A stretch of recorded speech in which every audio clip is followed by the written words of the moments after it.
Le Seigneur soit avec vous. Chers frères et sœurs, l'évangile de ce 5e dimanche de Carême nous présente un protocole à l'africaine. Pour voir le chef, on passe par les hommes qui lui sont proches. Des Grecs veulent voir Jésus. Ils passent par Philippe et André qui, s'étant concertés, les introduisent auprès du maître. La sagesse des Grecs était déjà connue à l'époque. Que des Grecs cherchent à voir Jésus démontre combien grande était sa renommée dans la sous-région.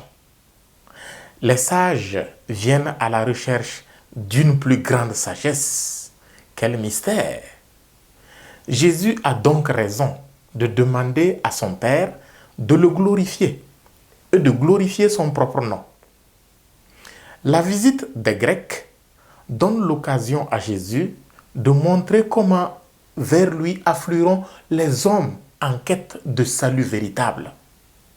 Il le fait en annonçant le mystère qu'il se prépare à vivre et que ses auditeurs ne comprenaient pas encore.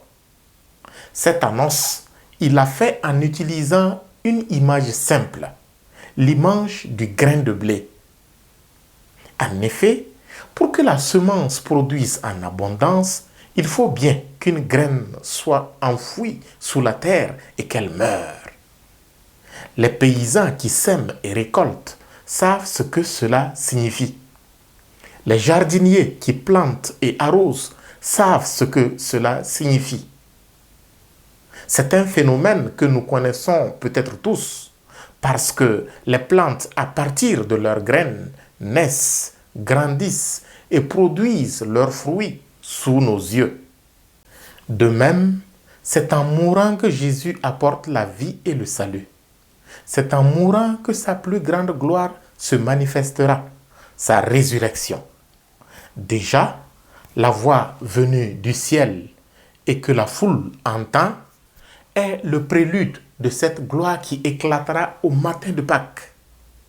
Jésus sait déjà, et il l'affirme haut et fort: quand j'aurai été élevé de terre, j'attirerai à moi tous les hommes. Les Grecs qui cherchent à le voir, à quelques heures avant sa passion, mort, résurrection, sont le signe visible de ceux que Jésus attirera à lui au prix de sa mort. C'est ainsi qu'il réalisera l'alliance éternelle, comme nous l'avons entendu dans la première lecture, inscrivant la loi du Père au plus profond d'eux, dans leur cœur, pour qu'à jamais, le Père seul soit leur Dieu et eux son peuple. Grâce à sa mort donc, Jésus devient, pour tous ceux qui lui obéissent, la cause du salut éternel. Prions ensemble. Ô Jésus, par ta mort, inscris la loi du Père au plus profond de mon cœur. Sois la cause de mon salut éternel et attire-moi à toi pour toujours. Amen.